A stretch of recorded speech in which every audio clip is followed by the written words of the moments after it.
My girlfriend Emily died on August 7th, 2012. I just received another message, and it's worse than the others. She was involved in a 3-car crash, driving home from work when someone ran a red light. She was dead within minutes at the scene. We'd been dating for 5 years at that point. She wasn't big on the idea of marriage. It felt archaic, she said. Gave her a weird vibe. But if she had been, I would have married her within 3 months of our relationship. She was vibrant, the kind of girl that would choose dare every time. She was always happy when camping, but a total technophile too. She always smelled like cinnamon. That being said, she wasn't perfect. She always said something along the lines of, "If I cark it first, don't just say good things about me. I've never liked that. If you don't pay me out, you're doing me a disservice. I've got so many flaws, and that's just another part of me." So, this is for M. The music she said she liked and the music she actually liked were very different. Her idea of affection was a side hug. And she had really long toes, like a chimpanzee. I know that's tangential, but I don't feel right without you having idea of what she was like. M had been dead for approaching 13 months when she first messaged me. September 4th, 2013. Emily. Hello? Nathan. Who is this? It's really weird receiving messages from Emily's account. Nathan. Okay, well, in the future, please send me messages from your account, even if you want to discuss her page. Emily. Hello. Nathan. Susan? You're on Emily's account. This is when it began. I had left Emily's Facebook account activated so I could send her the occasional message, post on our wall, go through her pictures. It felt too final, and too on Emily, to memorialize it. I share access with her mother, Susan, meaning her mother has her login and password and has spent a total of 3 minutes on the account, or a total on a computer. After a little confusion, I thought it was her. November 6, 2013. Emily. Hello. Let's hit up trail this Sunday. Nathan. Who the fuck is this? Emily. The wheels on the bus. Nathan. Please tell me who you are. I had received confirmation from Susan that she hadn't been on M's profile since a week of her death. M knew a lot of people, so I thought it was one of her tech-savvy friends fucking with me in the worst way possible. Around February 2014, Emily started tagging herself in my photos. I would get notifications for them, but they'd normally be removed by the time I got to the picture. The first time I actually caught one, it felt like someone had punched me in the gut. She would tag herself in spaces where it was plausible for her to be, or where she'd usually hang out. I've got screenshots of 2 of them, from April and June. These are the only ones I've been able to catch, so they're a little out of timeline. Around this time, I began losing sleep. I was too angry to sleep.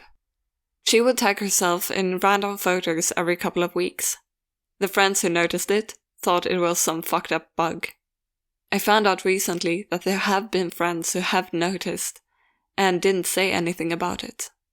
Some of them even removed me from their Facebook friends list. At this point, you may be wondering, why didn't you just kill your Facebook profile? I almost wish I did. I did for a little while. On days when I can't get out there, it's nice to have friends to chat with. It's nice visiting M's page when the little green dot isn't next to her name. I was already socially reclused when M was alive. Her death turned me into something pretty close to a hermit, and Facebook and MMOs are my only real social outlets. March 15th, 2014. Nathan, why are you doing this? Why do you keep tagging her? I sent what I assumed was M's hacker a message. On March 25th, I got an answer. Emily. Hello? Emily. Hello, hello? Emily. Hello? Nathan. This is actually devastating. I don't know why you enjoy doing this. Emily. Oh my god, cinnamon-scented candles. Nathan. Go to hell. Emily. Why are you doing this? It wasn't until a few months after going through these chats that I discovered she was recycling my own words as well. My response seems kind of lackluster here. I was intentionally providing him or her with emotional bait. This is actually devastating, to keep them interested in their game. I was working at the assumption that the kind of person who would do this is the kind of person who thrives at the distress of others. I was posting in tech forums, trying to find a way to find this person, contacting Facebook. I needed to keep them around to gather evidence. I had even changed the password and security details several times. April 16th, 2014. I received this. Emily. Why are you doing this? Emily. We should make our own jam.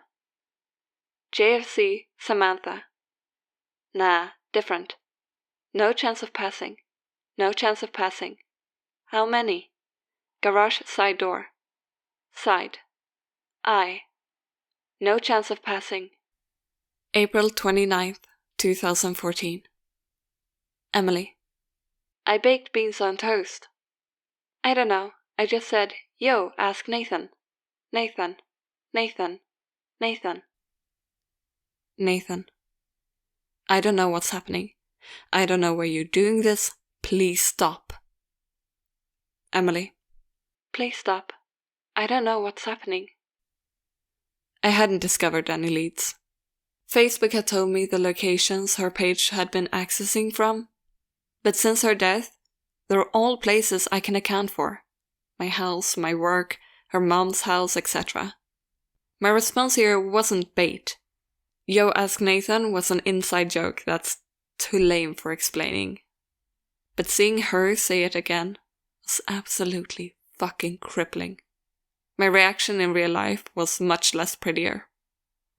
Her last few messages had started to scare me, but I wouldn't admit until this point. May 8th, 2014. I don't even have words for this. Emily. I. -12. -15. Emily. My jumper's in the dryer and it's really cold out. Really cold out. Cold, cold. Nathan, please stop. I. Cold. Freezing. I don't know what's happening. Freezing.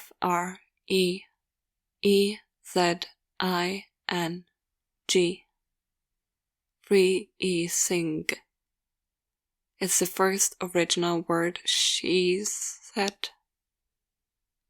This has given me nightmares that just won't end.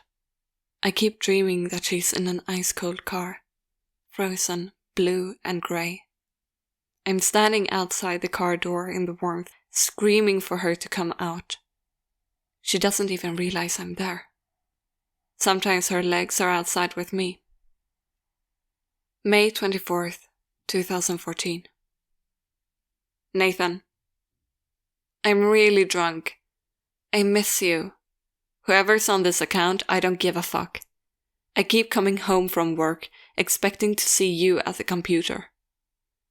Shouldn't I be used to this by now? Emily. Us. Let me walk. I wasn't really drunk. Em wasn't an affectionate girl, and it always embarrassed her to exchange I love yous, cuddle, talk about how much we meant to each other. She was more comfortable with it when I was drunk. I pretended to be drunk a lot. Her reply is what prompted me to finally memorialize her page, thinking it might put an end to this. It might seem innocuous to her previous message. It's from an old conversation where I was trying to convince her to let me drive her home from a friend's house. In the collision, the dashboard crushed her. She was severed in a diagonal line from her right hip to midway down her left thigh. One of her legs was found tucked under the back seat. August 7th, 2012. Nathan. Grey street somewhere. Nathan. Hey, you on your way home? Emily. Nathan. When you see this message, please ring me, straight away. I rang and they said you left at 4. I'm starting to panic. I feel sick in my stomach. Please, please ring me. Nathan. Emily. Emily. Answer your phone. Going back in time. These are the messages I sent the day she died. She was usually home by 4:30. This, alongside a couple of voicemails, is the last time I talked to her, under the assumption that she was alive. You'll see why I'm showing you these soon. July 1st, 2014. I got these messages yesterday. Emily, Memorial. Hey, you on your way home? Emily, Memorial. Emily. Emily, Memorial. When you see this message, please ring me, straight away. Please stop. I rang and they said you left at 5. I'm starting to panic. Please stop. Cold. Emily, Memorial. Emily, Emily, answer your phone. I don't know what's happening. Cold. Freezing. I memorialized her page a few days after the message about walking. Until today, she'd been quiet. She hadn't even been tagging herself in my photos. I don't know what to do anymore. Do I kill her profile? What if it is her? I feel like I want to puke. I don't know what's happening. I just got a notification. I heard the alert sound. I'm just too afraid to swap windows and check it. I checked the alert. I heard it as I was compiling all this together. This was the message. Emily, Memorial, has sent a photo. Emily, Memorial. Freezing. That's my door. That's my computer. I got the message 3 hours ago, but I didn't want to check it until now. Now I am legitimately scared. I have no idea who took this photo. I'm on my tablet in my garage. Zen for now. Going to drive to friends. Forgot to open the garage door in my panic, so building up the nerve to get out to do that now.